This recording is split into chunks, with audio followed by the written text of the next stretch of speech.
Chapter 14, we're dealing with the first major composer of the textbook and really of Western musical history or classical music history. Anywhere in the world, you go to college, you take a music appreciation class, or maybe you're a music major and you're taking music history. The very first major composer you're going to talk about is Hildegard von Bingen, or Hildegard of Bingen. She's a really interesting character. Not only is she the first major composer, she's super prolific, so she writes lots of music, and her music is the first music to have been written down that we know of. Right? Historically speaking, it's the oldest written music that we have, right? That can make sense in today's 2019 notation.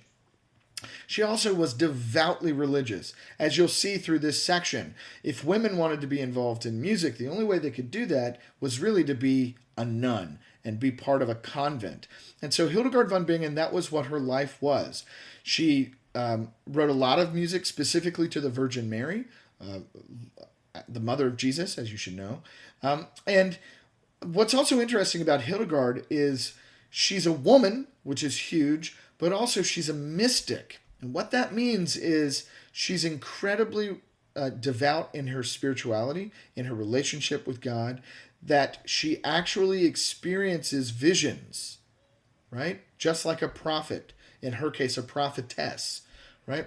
And then it goes even a step further, and this is where it's really interesting. She experiences the stigmata. If you don't know what the stigmata are, those are the wounds of Christ from the cross. So she experiences perhaps the pierced hands or wrists of Christ, the blood on her brow potentially from the crown of thorns, pierced side or pierced feet, right? She experiences those wounds. And historically and liturgically speaking, the only people to experience those particular wounds, the stigmata, are the highest level of kind of relationship with God, at least in this denomination, in this faith, in the Catholic faith. So take a listen to her music. You might not love it. I think it's incredibly beautiful. It has this feeling of soaring or flying, and that's because she uses a lot of leaping fifths, or what we call perfect fifths, the interval of a perfect fifth, space between notes that just kind of lifts the music up and makes it feel like it's soaring, which I just find her music incredibly beautiful. So I hope you'll enjoy it.